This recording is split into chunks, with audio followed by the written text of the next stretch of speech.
Verse 5. Teach the younger women to be discreet. There are things you don't talk. And even if you are going to talk, say it with a lot of wisdom. Your mouth is going to be a gateway into your relationship. And then he says, keepers at home. Teach the young women to be keepers at home. They should be good. They should be obedient to their own husbands, that the word of God be not blasphemed. This is a whole subject on itself, and it has a lot of cultural implications. It has a lot of spiritual truths. But it tells you what maybe the tradition amongst the Jewish women or Israelites were like, and how they were taught to conduct themselves, and the role of older women in raising up the younger women to still stay married, so that we will not have a high divorce rate, so that our children will still have mothers and fathers living together and be able to have their needs catered for by both parents. For most couples, I have shown you the demand thrust on them will fall into three broad areas. Number one, managing the home. How do you manage the home?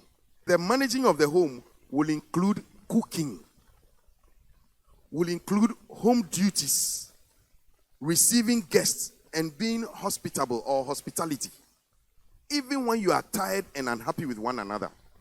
So if you are managing a home, there will be times visitors will come into the home.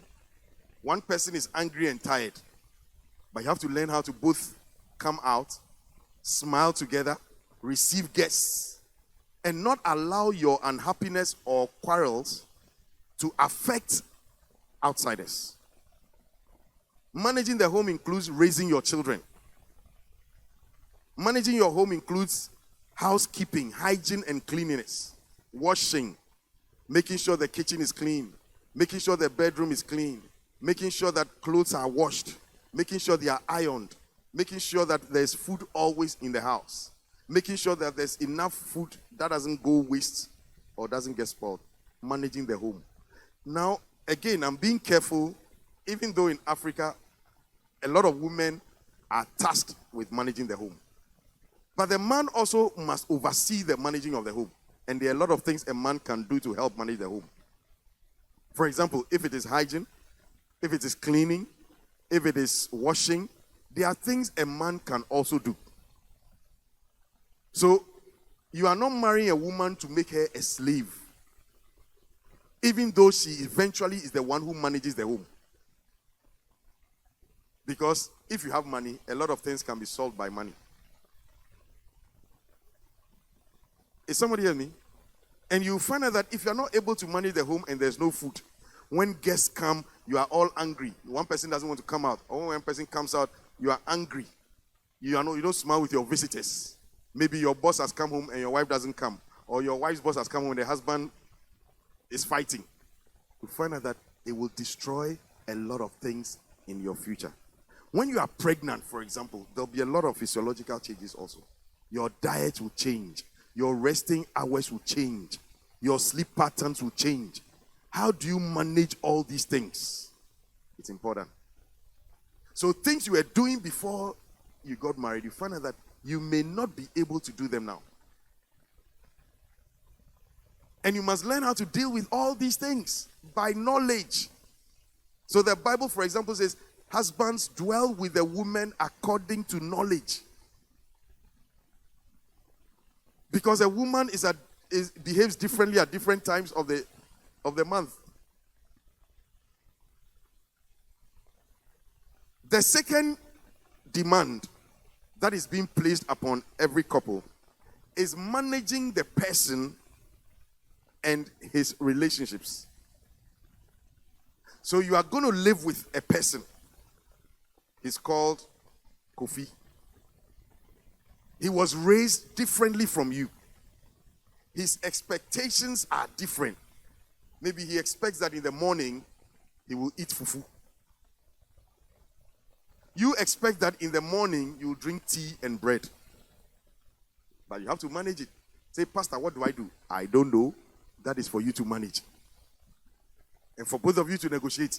But there will be situations like that. a person's expectations. You have to manage them. You have to be able to manage his emotional swings. Some people in the morning, they wake up, maybe you don't understand, they don't talk. They don't want to talk. And so you wake up in the morning, you are a talkative person. The person doesn't want to talk. You have to learn to manage it. Because it will place a demand on you to change. And somebody has to change. There'll be conflict resolution. When you have a challenge with each other, how do you conflict? What is the method and what is the style of resolving an issue with the person you live with? You have to find out. You see, those are unique things that you will discover after you marry and that you have to equip yourself to be able to deal with. That when my husband is angry or when my wife is angry, this is how she behaves. What do I do? And you have to learn how to bring order into your speech and speak with wisdom. Because depending on who you are dealing with, how you speak may fuel the quarrel or the tension.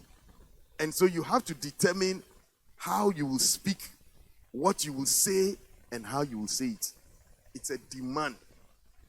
Maybe where you come from, you shout, but this person likes speaking quietly. So if you are not prepared to change and say, that's how I was brought up, this is what I do, this is how I came, you see, you may gradually have issues that you can resolve. Because you have to manage the person. Maybe the person naturally, when he's angry, raises his voice. The person will have to learn to lower. So that you can meet each other's expectations. But if you say, I'm not shouting, and that's how I talk, you will have to learn to change. Then you have to learn in managing the person. The person has friends, and some of them you will not like. Who may come around or call him? How do you react? Because you can easily convey a message that you don't like all my relatives and you don't like my friends. And if the person you are dealing with is immature, he or she will tell his friends, my spouse doesn't like you. And that will also become a perpetual quarrel. Because all your friends think your spouse is a bad person. And that's also creating problems. So you find out that all of a sudden, it's as if you are not free. It's as if no matter what you say, he doesn't understand. No matter what he says, you don't understand. And that's what creates misunderstandings.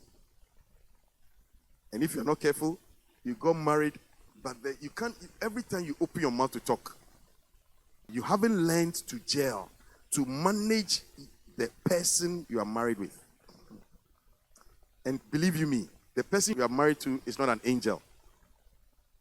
The person has flaws. The person has shortcomings. The person has mistakes. Manage them. And that's why you keep learning. And that's why the knowledge with which you get married is not enough. You must still be open to learning new things. So if you find a couple who say we won't learn new things, maybe my wife likes hugging. I don't hug. But this is what my wife likes. I will have to learn how to change, to adapt to meet her needs. I don't still stay in my track and say, I don't like. You will like. Is somebody heard me? Sometimes your husband wants to eat fufu in the morning. You don't want to eat fufu. You will have to negotiate and maybe say, he eats fufu every day. Maybe you have to negotiate and say, okay, I'll give you once a week. Instead of just saying no and creating a perpetual block, you negotiate and eventually you may be able to, arrive at a safe landing. But if you go into a relationship and say, I won't change, you find out that right from beginning, you are going to have crisis. Then you have to deal with external family pressure and in-laws. You usually are, when you get home in the Saturday, you are tired and you rest. But Saturday, you are from maybe a tribe where every weekend there's a funeral. So now every weekend, one person says, let's go. And when they go, the family will call you and say, you have to be there. You are supposed to be a boss in your own house, but the family is pulling you. And if you don't go, depending on the family you come from, you will have pressure from your family.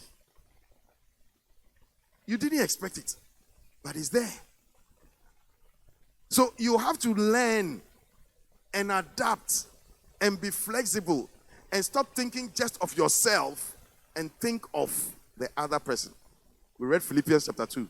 Don't do anything through vain glory and strife, but learn to consider the other person in your thinking. What will it mean for him if I don't go? What would it happen to the two of us if we both decide not to do it? And so you pick your fights carefully, especially as a young couple. So we've spoken about managing the home.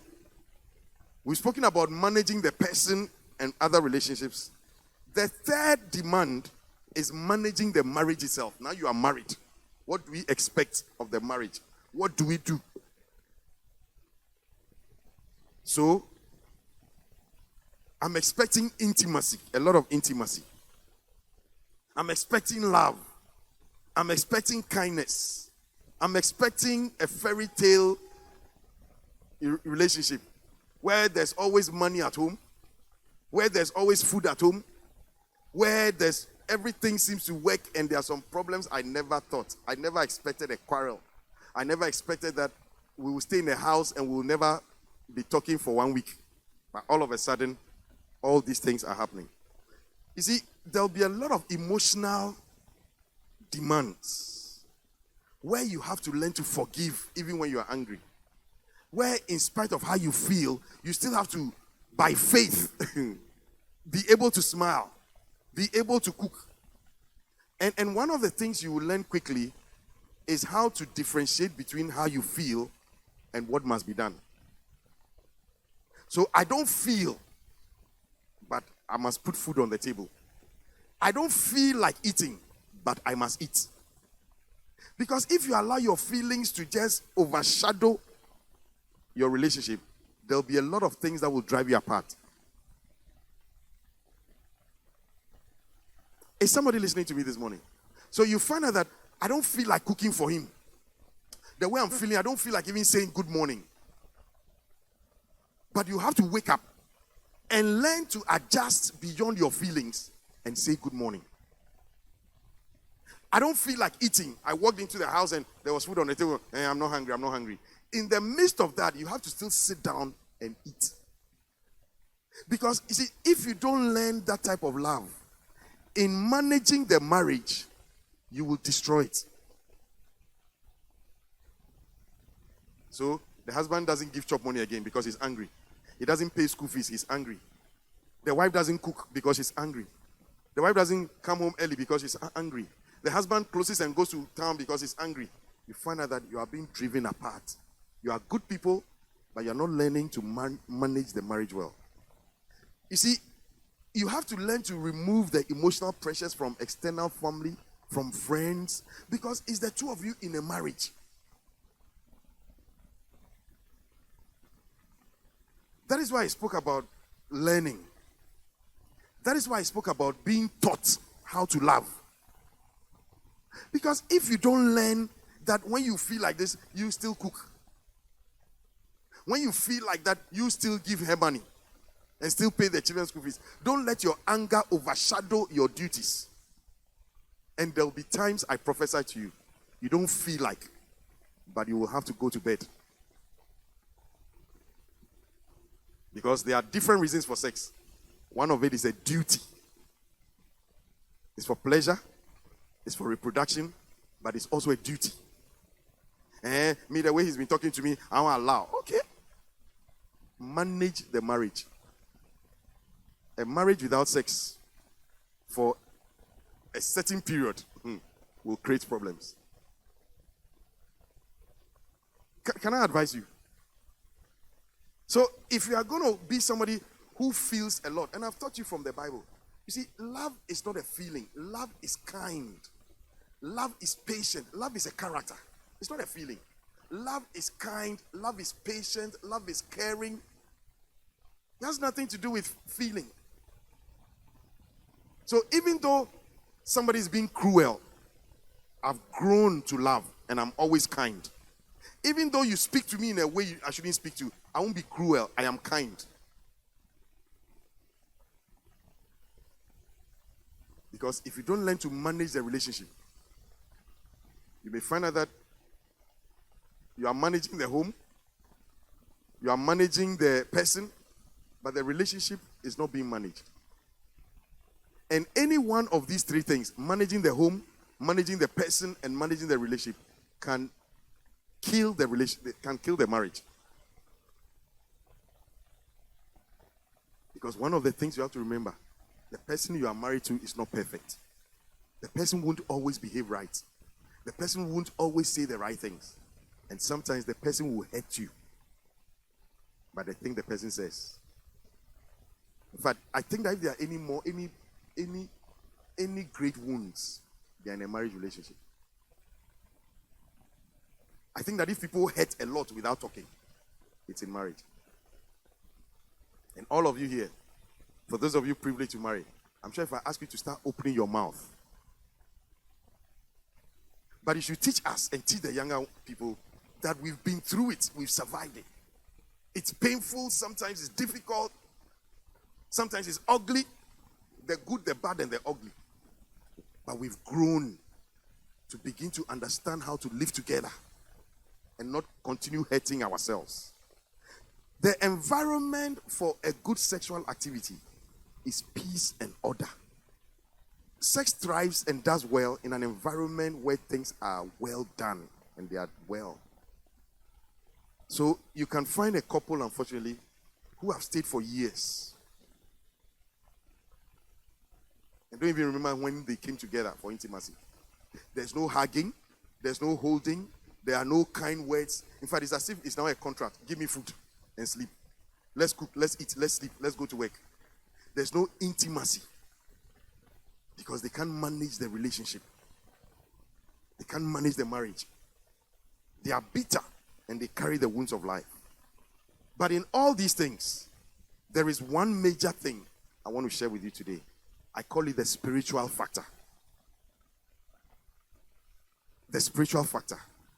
You see, our faith overrules and overrides the things we see in our emotions. So one of the things you must learn is to use your faith that it shall be well, that I shall survive, that we shall love each other, that we shall live together. Don't just use your faith for buying a car or building a house. Use your faith for your marriage. And don't underestimate the God factor in your life.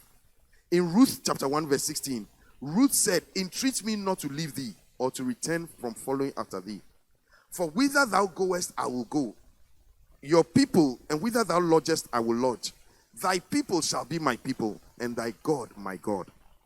Where you die, I will also die, and there I will be buried. The Lord do so to me, and more also, if anything but death parts us." There is a part of your relationship which will only be defined by your relationship with God. When you marry, you will begin to acknowledge how your educational background and the money you hold does not guarantee a good marriage. You will know. When you marry, it will teach you immediately that money can't buy happiness, even though it's good. That your knowledge, you have a master's degree or a postgraduate degree, is not enough guarantee. Because there are some things when they begin to knock on your door, your certificate cannot solve. And you need to know God. So it is important for you as a church member, for me to talk to you, that you need God. That don't let the God factor be an addendum to your relationship. Let it be the key. Let it be the core. Let it be the main factor. Let God help you. Let the grace of God abound toward you. And a few of the things you need to know is that Christ must be acknowledged as the head of the home. For every couple, I want you to decide that in our relationship, Christ is going to be the head. Christ is the head of this home. And what he says, both of us will submit to it. It means that I'm going to allow the laws and the principles of the word of God to guide us. We are both going to live by the word. When the word says forgive, we'll forgive. When the word says love your wife, I will love her. When the word says stay together, we'll stay together. We are committed to letting the word of God. Because if you don't have a higher authority that both of you submit to, take it from me, you won't survive. So as a child of God, one of the factors that helps us is that we submit to God and we acknowledge him. That even though we are players in the house, there is a head. We will be guided by the word and the word alone, not traditions, not culture. So in that tradition, they do that, but God's word says this. And God will help us. And even if we go wrong, our God will restore us. Even if we make mistakes, our God is able to make all things well. Even if we fall short, the grace of God will carry us through. Even when there's nowhere to turn to, we'll turn to God. Our God. So Ruth said, your God shall be my God. You see, a couple need to come together and agree that Charlie, our God. So in acknowledging Christ as the head of the house, you develop family worship. So as a couple, for example, you must have what I call daily prayer. So every day as a couple, give us this day our daily bread. Pray. And bread is not only maybe food, it's the wisdom you need, the decisions you need to make, the people you need to meet. Father, give us this day our daily bread. That which will strengthen us, not weaken us. Give us this day our daily bread. In developing family worship, attend church together. Go to church and give yourself to God. Serve him. Number 3, have a relationship and respect for your church elders because they have a role to play. When they call both of you, when they speak with both of you, when they counsel you, you will listen. And when they pray for you, something will happen. You see, there may be times of sickness. The Bible says that any sick amongst you, let him call for the elders of the church. Let them pray over him, anoint him with oil. And the prayer of faith shall save the sick. And if he has committed any sins, they shall be forgiven him. You see, get your elders into your marriage. Let them pray with you. Let them stand with you. And number 4, both of you must be committed to the same God. So you believe in fasting together. You believe in paying your tithe together. You believe in working for God together. You believe in ministering to the Lord. There's nothing like seeing husband and wife or boyfriend and girlfriend are about to marry, holding hands and praying. There's nothing like all of you fasting together at the beginning of the year, trusting God for your marriage to get better. There's nothing like you standing together and crying out for maybe in a period of childlessness or sickness, both of you believing the same God. There's nothing like it. I know you agree in love making, in going out to disco, in going out to funerals. Do you agree on coming to church together? Do you agree on fasting together? Do you agree on giving together? Do you agree on serving God together? Has benefits. Whatsoever you shall touch, whatsoever the two of you shall agree in my name, it shall be done for them. One shall put to flight 1,000, but 2 shall destroy 10,000. So it's important that you all contend for the same faith. We believe in prayer. And so look at us. We are building on a foundation of prayer. Not a foundation of romance, but on a foundation of prayer. And sometimes you don't understand. You may find somebody who is not as pretty, doesn't have money, but has a good marriage. Because it takes more than money education. The skills for managing, we learn them. Somebody hear me? So I know that before you get married, usually your strength is styles, romance, all those things. It will change. You see, every time I watch a movie, and my wife and I will be laughing, I ask myself, how many married people are shown making love?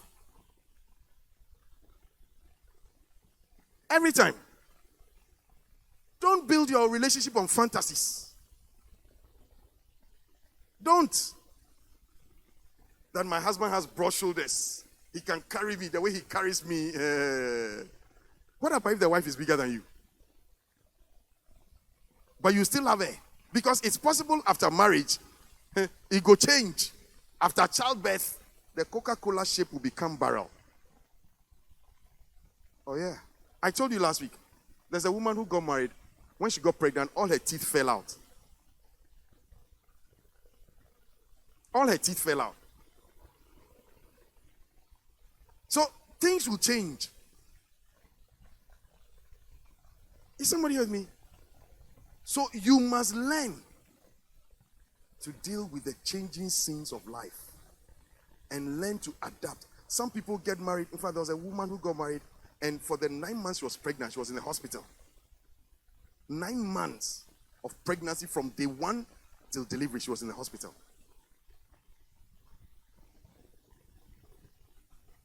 You realize that you don't control anything. Your beauty doesn't control anything. Your money doesn't control anything. Your educational background doesn't control anything. There's the God factor.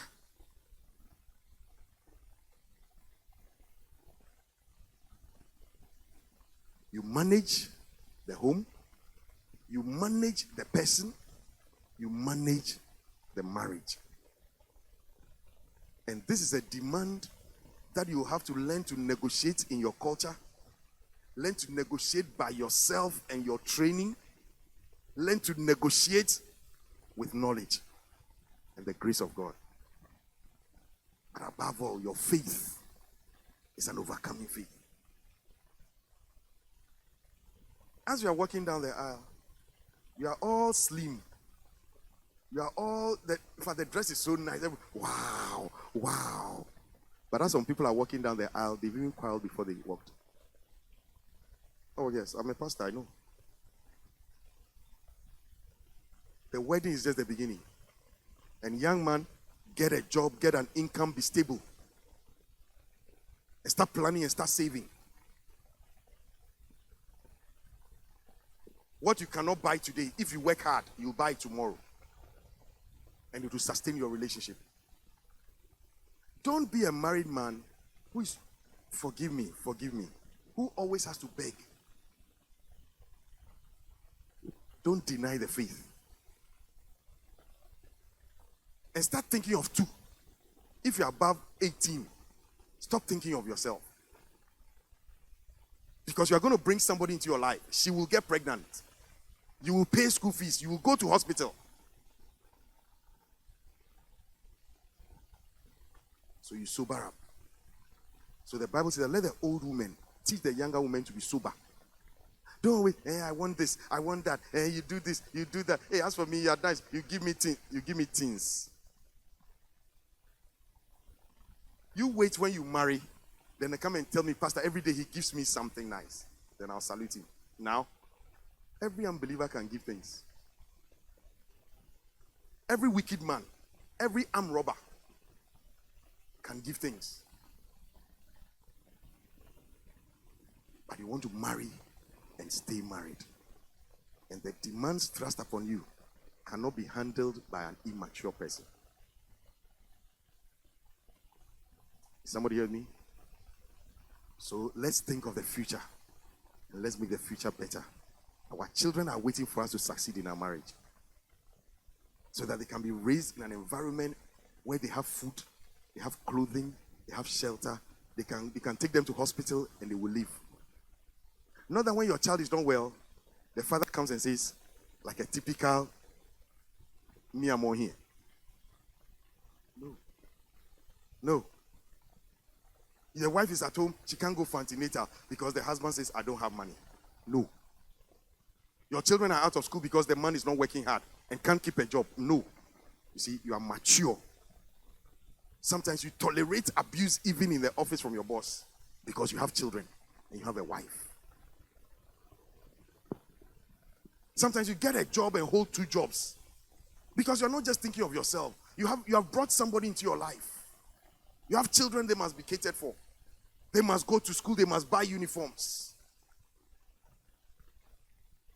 So you endure. That's why the Bible says, love endureth. Somebody heard me? Somebody heard me? So today, we have spoken about the demands of love. And we are going to be praying. May God give us the grace to marry and to stay married. May God teach us to love our spouse the way Christ loved the church. May God give us the wisdom and the grace to manage the home, manage our spouse, and manage our marriage relationship. Every head bowed, every eye closed. We want to make this prayer in the name of Jesus.